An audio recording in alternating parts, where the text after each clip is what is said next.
मला असं वाटतं का सगळ्या पक्षीय इव्हन भाजपच्याही कार्यकर्त्यांनी या मोर्चात यायला काय हरकत आहे आणि काँग्रेसचा पाठिंबा देण्यासोबतच त्यांनी ही लढाई सोबत घेऊन लढावी. आम्हाला आनंदच होईल, कारण पक्षीय राजकारण बाजूला ठेवून शेतकरी खऱ्या अर्थानं केंद्रबिंदू ठरला पाहिजे आणि तो सुखी तर राष्ट्र सुखी.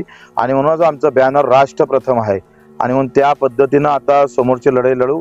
देवेंद्रजीला विनंती आहे का धोरणानं तुम्ही शेतकऱ्यांच्या आत्महत्या वाढवल्या आहे, आता गोळीबार करून शेतकऱ्यांना मारू नका, याच्यावर निर्णय घ्या, ते वाट पाहू नका. आणि शेतकऱ्यांना सुद्धा आवाहन करतो का आपण सर्वांनी प्रत्येक घरातून एक तरी शेतकरी रस्त्यावर उतरला पाहिजे आणि हे आंदोलन मोठं केलं पाहिजे. कोणते शेतकरी नेते यामध्ये सहभागी होणार आहेत? राजूजी शेट्टी असेल, अजितदादा नवले असेल, वामनरावजी चट्टप असणार, महादेवराव जानकर आहे, विजय जावंदियाजी आहे, प्रकाशजी पवरे आहे, आमचे तुपकर आहे, अधिक विठ्ठलराव पवार आहे. सगळ्या लहान सहान सगळ्या संघटनाचे सामील होत आहे. किसान सभा आहे, अनेक म्हणजे मला वाटतं सर्व स्तरावरून त्याला पाठिंबा वाढत आहे. एक शेवटचा प्रश्न भाऊ, भाजप कार्यकर्ते जे आहेत त्यांनी शेतकरी म्हणून या आंदोलनात सहभागी होत, तुम्ही कसं पाहता?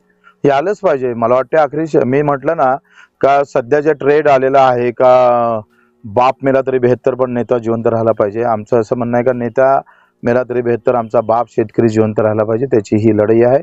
निष्ठा आई वडिलावर ठेवा, नेत्यावर नाही.